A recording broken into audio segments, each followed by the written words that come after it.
Hello, BookTube. Small bit of mail to go through from this morning, starting with magazines. I got the new Analog. A beautiful thing. Look at that. That's a Giancarlo cover. It's a galaxy, either coming into or going out of that machine in the background. This is a thing I've praised on this channel before. Analog and Asimov science fiction. I read them religiously. I always have. And they are so good.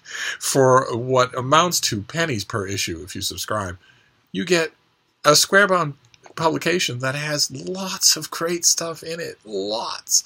Even an average issue of either one of them will have a short story that will stick with you for months. And every once in a while, probably once every 2 issues, you'll get a short story that's just brilliant. Something that belongs in an anthology of the whole genre.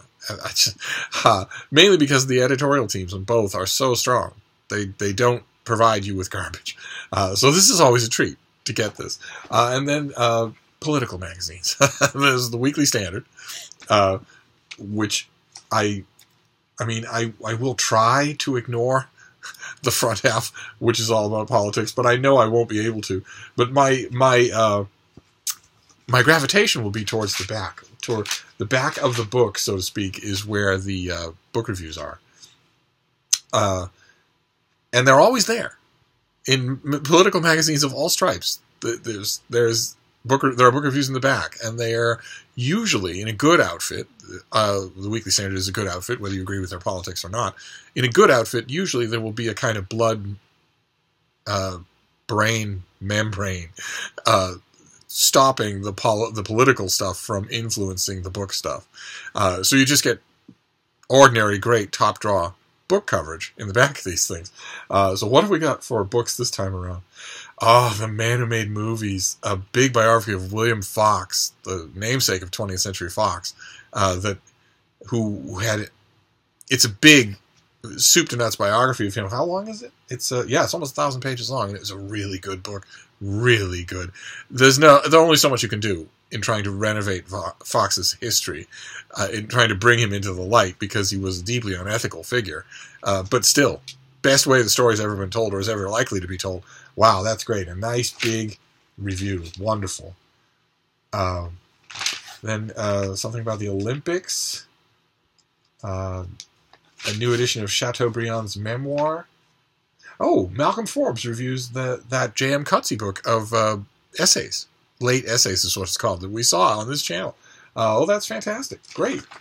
Oh, it's a nice long review, too. And John Podhoretz, the notorious, and I think quite insightful John Podhoretz, reviews Black Panther.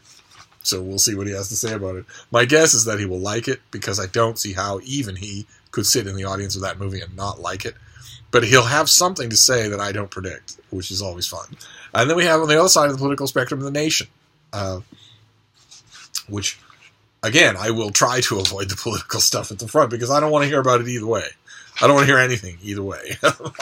So we do the same thing. They are the exact same kind of setup that you go to the back and it's all book reviews. See their big, pretty books in the arts section. So here we have One Day a Year by Christopher Wolfe. A new review of Christopher Wolfe's diaries. Okay, that's of no interest whatsoever. Then 2 books on the Cuban Revolution. Okay, that's of precious little interest. Oh, God, okay. Then Daniel Joseph Martinez's long think piece on him, and that's it. Okay, so I might have to venture into the front of the book for this one, and just to get my money's worth. And then we have 2 packages here, a little one and a big one. Don't know what more there'll be today. I imagine there'll be another big book haul. What have we got here? This little thing. Oh, very nice. Okay, this is comes out in late May. This is Animal Viruses and Humans, A Narrow Divide by Warren Andaman. Subtitle being How Lethal Zoonotic Viruses Spill Over and Threaten Us. There's a mouse on a human skull. Oh my, okay. To reproduce promiscuously and to wreak havoc wherever they can find a home. This is the sole reason for being of viruses. That's what the author writes. He's an HIV/AIDS researcher who has been on the front lines of battling infectious diseases for 40 years. In Animal Viruses and Humans, he introduces the reader to the ominous world of zoonotic viruses, which are viruses that jump the species barrier. Those deadly microbes that sometimes spread directly from animals to humans. Animal traces the history of 8 deadly zoonoses as they make the leap to the human populations. MERS, swine flu, monkeypox, SARS, hantavirus, rabies, Ebola, and Hinapi-viruses. Through these examples, we learn the fundamental characteristics of zoonotic viruses, what they look like, where they come from, how they invade so efficiently, and when and why they infect human populations. Oh my, very nice. Okay. Well, all right, that's going to be great reading. All right, so that comes out in May, and it has a sticker on the front here. I'm assuming that's because its date has changed. Why would they put a sticker on the front? Well, I'll find out. I'll find out. So, all right, that's the little one, and then we've got this big one. What's this? Ah, wonderful. Okay, something we've seen here before. This is another copy of Alison Weir. The historian Alison Weir is doing a series of gigantic historical novels, one each on each of King Henry VIII's wives. A very tired gambit for a series of historical novels, but I take some where I can get some.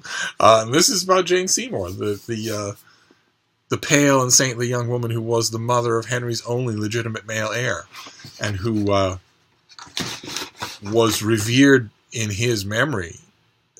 He was not a very sentimental person, especially in the second half of his life, but you could reliably get him to be sentimental about Jane Seymour, mainly because she had the courtesy to die. So she died right away. She gave him an heir and then exited stage left. And that made it very easy for Henry to idolatrize her, and he did. And this is a great big biography of her. She's a tricky thing for biographers to get a hold of. I've never been 100% satisfied with any, especially if the novelist, like Alison Weir, is a historian. People don't tend to get her. Of all the Henry wives, they tend not to get her. So this will be interesting. Certainly, if I'm a little bit leery of it, because if Alison Weir doesn't get Jane Seymour, I'm going to know that by page 30, and I'm going to have 700 more pages to go. So, all right, so there we go. We have Jane Seymour. We have Animal Viruses.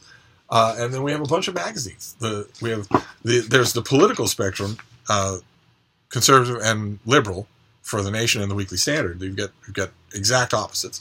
And then Analog, which blissfully has no politics at all. So that's wonderful. All right, so there's a quick little mail haul for you. I'm pretty sure there's more coming. But if not, I'll still see you. You can't shut me up. So I'll be back. Thank you, BookTube.